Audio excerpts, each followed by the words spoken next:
ஒரு காலேஜ்ல ப்ரொஃபசர் ஒருத்தர் இருந்தாரு. அவர் பாடம் நடத்துற விதம் வித்தியாசமா இருக்குங்கிறதுனால ஸ்டூடெண்ட்ஸ் எல்லாருக்கும் அவரை ரொம்ப பிடிக்கும். எப்பவுமே அவர் பாடம் எடுக்கும்போது ஒரு சர்ப்ரைஸ் டெஸ்ட்னு ஒன்று வைப்பாரு.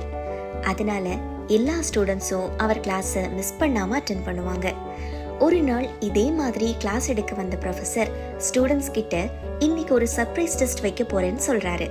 இதை கேட்டதும் ஸ்டூடெண்ட்ஸ்லாம் ஆர்வமா டெஸ்ட்டுக்கு தயாராகிறாங்க. ப்ரொஃபசர் ஒரு பண்டில் எக்ஸாம் ஷீட்ஸை எல்லாருக்கும் கொடுக்குறாரு. கொடுத்து முடிச்சதும் எல்லாரும் எக்ஸாம் ஷீட் ஃப்ரண்ட் சைடில் என்ன பார்க்குறீங்களோ அதை எழுதுங்கன்னு சொல்றாரு. ஷீட்டை திருப்பி பார்த்த ஸ்டூடெண்ட்ஸ்க்கு ஆச்சரியமா இருந்தது.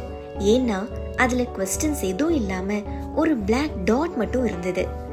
ஸ்டூடெண்ட்ஸும் என்ன தோணுச்சோ அதை எழுதினாங்க.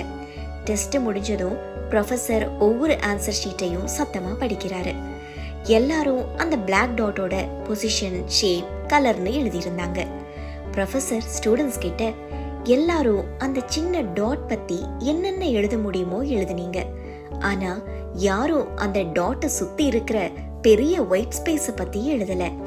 பாசிட்டிவிட்டி ஒயிட் ஸ்பேஸ் மாதிரி, நெகட்டிவிட்டி அந்த பிளாக் டாட்னு ஸ்டூடெண்ட்ஸ்க்கு ப்ரொஃபசர் புரிய வைக்கிறாரு.